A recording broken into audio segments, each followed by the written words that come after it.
جواب عزیز نازنین ما که چرا تسلسل در پیامبران ادیان وجود داره، ببین عزیز دلم، جواب مالکشی که ادیان براتون میتن اول رو میگم. خب مشخص است که انسان به مرور زمان توانایی حاصل میکنه، انسان به مرور زمان پیشرفت میکنه و انسان به مرور زمان میتونه احکام ثقیل را بپذیره. به طور مثال انسان ها وقتی آمدن خب چی نیاز به شراب داشتن؟ چون میگه آدم میگه که با اولادت بگو شراب بخورن پوستشون میکنه یا بسازن، اصلا نمیسازن، نیست چیزی به نام شراب. نه، اولاد آدم رفتن با خواهر برادر یک جگر مالیدن و نسل به وجود آمد. بعد خدا فکر کرد که ولی این کار حرامزادگی باید باشه در دین محمد. آمد در دین محمد حرامزادگی معرفیش کرد و گفت در دین محمد کسی که کار میکنه و فلان است بهمان است نجسترین است که با خواهر خود سکس میکنه. و امروز آمدن پیروان امین محمد آدم را زیر سوال میبرن. خب دیگه اگر واقعا سنت پیامبر شما دارین ندارین؟ پیامبران انسان‌های موجه بودن نبودن؟ خدا قادر مطلق بود نبود؟ خب یک آدمک همراه یک هوا در قاره آسیا میآفرید، یک آدمک همراه یک هوا در قاره اروپا یک طرف در قاره دیگه داخل جدا در پهلوش همسایه میآفرید. تا گوش که دورش اوسو بگذارید، اوسو کنید، کنار بگذارید. نمیتونست مگر میتونست شما حرامزاده نمیبودین؟ مکه نیست، من خدا ناباور هستم، شما خودتون را حرامزاده نمیبینید. پس مشخص است که میگن زینه و زینه پله به پله آمده تا یک انسان بتونه احکام را به عمو سرعتی که در اسلام است به مرور زمان بیایه بگبرگی.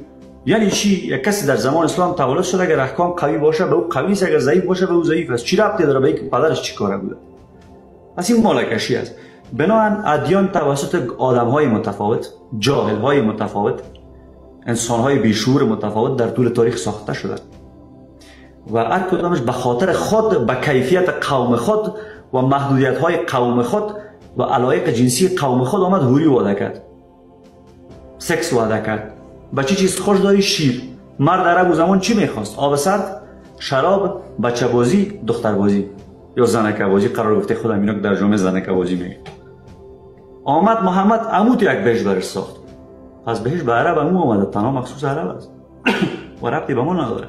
حتی اگر بیخی اسلام واقعی باشه به عرب واقعی است. به ما خب مرا در بیش در هوای سرد داره که مرا یخ زده، خون مثلا یخ است از وقتی که ما در روسیه آمدیم. ما 15 سال روسیه زندگی کنم در هوای منفی 50، بعد بهشتم سرد باشه که من بیخ پدر و خدا را میکنم. میگم بابا تو دیوانه هستی چی میگی؟ یعنی چی؟ من برم در سردی؟ من منتظر بودم که یک بهشت ساحلای گرم می بود، آبهای گرم می بود که در اونجا می بودم مینداختم خدا دراز در سر ریگزار تا اینکه برم در سایه سرد بشین. دیوانه است میرم در سایه سرد میشین. ببینید از این آیات مزخرف مضحک کاملا ساده مشخص میشه که مرد عرب برای میدونسته که محمد میدونسته که عمر چی را خوش داره. عمر بچه خوش داره یا خودش بچه میشه؟ عمر زنای قسم را خوش داره، عمر شیر خوش داره که بر اساس ذهن عمر بهش بساز. چون عمر وقتی او را میخواه اکثریت مردان جامعه به اون شکل هستند. اینا برین از مردای افغانستان برشان اگه بهش بسازین چگونه بهش میسازن؟ اونا برین ببینین که اون به مردم زمان خودش به مردم عربای همون زمان بهشت ساخته که عرب همون زمان میخواستن. عرب امروز هم بهشت نمیخواد. باور کنید از عرب امروز رو بپرسین که چی؟ میگه بهشت ما بعد کنم برو. ما چیزای جدید میخوایم. حتی به عرب معاصر نیست بهشت. چی بسا که به من دری زبان یا به من پشتو زبان یا به من که از کشور دیگه ای باشم. حالا شما فرض کنید مرد روس در این دنیا یخ زد بیچاره، از یخی دو سه قریب مرده بود. بهشت میره میگه اخینا دیگه یک ساحل باشه گرم خدا خو کنم موت فقط تا که ببینم آب گرم باشه. بهشتم سرد است. میگه برو بابا ما رفتیم، برو ما را تیر از بهشت جهنم روانم که چقدر بیاکلسی مرا در سردی میبری فکر میکنی چیزی دادی. از بیاد داشته باشین که مرد زمان عرب چون با خواهر خود سکس میکرد، آیت قرآن با مرد زبان عرب آمده که خواهرت بشناسنی.